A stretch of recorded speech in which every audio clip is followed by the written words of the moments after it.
నమస్తే friends, welcome to Politicos. ఈ రోజుల్లో సొంతంగా వాహనం నడపడం అనేది ఒక అవసరం మాత్రమే కాదు, అది ఒక బాధ్యత కూడా. అందుకే సరైన డ్రైవింగ్ లైసెన్స్ కలిగి ఉండడం చాలా ముఖ్యం. చాలా మందికి డ్రైవింగ్ లైసెన్స్ తీసుకోవాలంటే ఆఫీసుల చుట్టూ తిరగాలి, ఎంతో కష్టపడాలని భయపడుతూ ఉంటారు. కానీ ఇప్పుడు అంతా ఆన్లైన్ అయిపోయింది.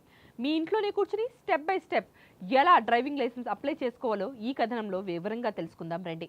మొదటగా మీరు చేయాల్సింది లర్నర్ లైసెన్స్ లేదా ఎల్ఎల్ఆర్ కోసం అప్లై చేయడం. దీనికోసం మీరు పరివాహన్ సేవ వెబ్సైట్ ఓపెన్ చేసి అందులో డ్రైవింగ్ లైసెన్స్ రిలేటెడ్ సర్వీసెస్ ఆప్షన్స్ను ఎంచుకోవాలి. మీ స్టేట్ సెలెక్ట్ చేసుకున్న తర్వాత అప్లై ఫర్ లర్నర్ లైసెన్స్ పై క్లిక్ చేయాలి. ఇక్కడ మీ ఆధార్ నెంబర్ ద్వారా వివరాలను ధృవీకరించుకోవాల్సి ఉంటుంది. మీ ఆధార్కు మొబైల్ నెంబర్ లింక్ అయి ఉంటే ఓటీపీ ద్వారా ప్రాసెస్ చాలా వేగంగా పూర్తవుతుంది. మీ పేరు, తండ్రి పేరు, పుట్టిన తేదీ మరియు అడ్రస్ వంటి వివరాలన్నీ ఆటోమేటిక్గా వస్తాయి. వాటిని ఒకేసారి సరిచూసుకోవాలి. ఇక తర్వాత మీరు ఏ రకమైన వాహనం నడపాలనుకుంటున్నారో ఎంచుకోవాలి. గేర్ లేని స్కూటీ అయితే మోటార్ సైకిల్ వితౌట్ గేర్ అని, బైక్ అయితే మోటార్ సైకిల్ విత్ గేర్ అని, లేదా కార్ కోసం అయితే లైట్ మోటార్ వెహికల్ అని సెలెక్ట్ చేసుకోవాలి.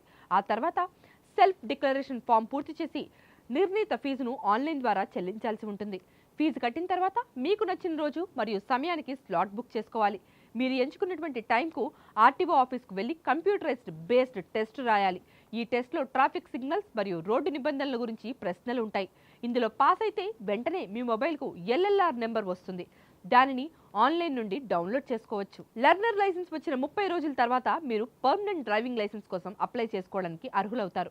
మళ్ళీ అదే వెబ్సైట్లో apply for driving licence option click చేసి మీ ఎల్ఎల్ఆర్ నెంబర్ను ఎంటర్ చేయాలి. వివరాలన్నీ సరిచూసుకుని లైసెన్స్ ఫీజు చెల్లించిన తర్వాత డ్రైవింగ్ టెస్ట్ కోసం స్లాట్ బుక్ చేసుకోవాలి. మీరు బుక్ చేసుకున్నటువంటి రోజున మీ సొంత వెహికల్ లేదా స్నేహితుల వెహికల్ తీసుకెళ్లి గ్రౌండ్కు వెళ్ళిన తర్వాత డ్రైవింగ్ టెస్ట్ ఇవ్వాలి.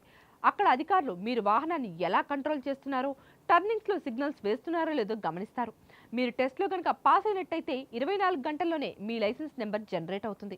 ప్రస్తుతం డ్రైవింగ్ లైసెన్స్ను పీవీసీ కార్డు రూపంలో కాకుండా డిజిటల్ పీడీఎఫ్ రూపంలో ఇస్తున్నారు. మీరు ఆన్లైన్ నుండి డౌన్లోడ్ చేసుకున్న ఈ పీడీఎఫ్ కాపీ పోలీస్ వెరిఫికేషన్లో కూడా చెల్లుతుంది. ఒకవేళ మీరు మొదటిసారి టెస్ట్లో ఫెయిల్ అయితే కంగారు పడాల్సిన అవసరం లేదు. 7 రోజుల తర్వాత మళ్ళీ రీటెస్ట్ ఫీజు కట్టి స్లాట్ బుక్ చేసుకోవచ్చు.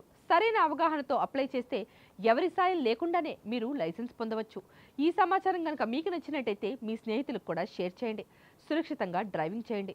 ఈ వీడియో మీకు నచ్చితే ఒక లైక్ చేయండి. మీ లైక్ మాకు మరిన్ని మంచి వీడియోలు చేయడానికి ఎంతో బూస్ట్నిస్తుంది. మీకు ఇంకేమైనా డౌట్స్ ఉంటే కింద కామెంట్ సెక్షన్లో మమ్మల్ని అడగండి. మేము ఖచ్చితంగా రిప్లై ఇస్తాం. Thank you for watching. Please subscribe to the channel and download the Politicos app from the links in the description.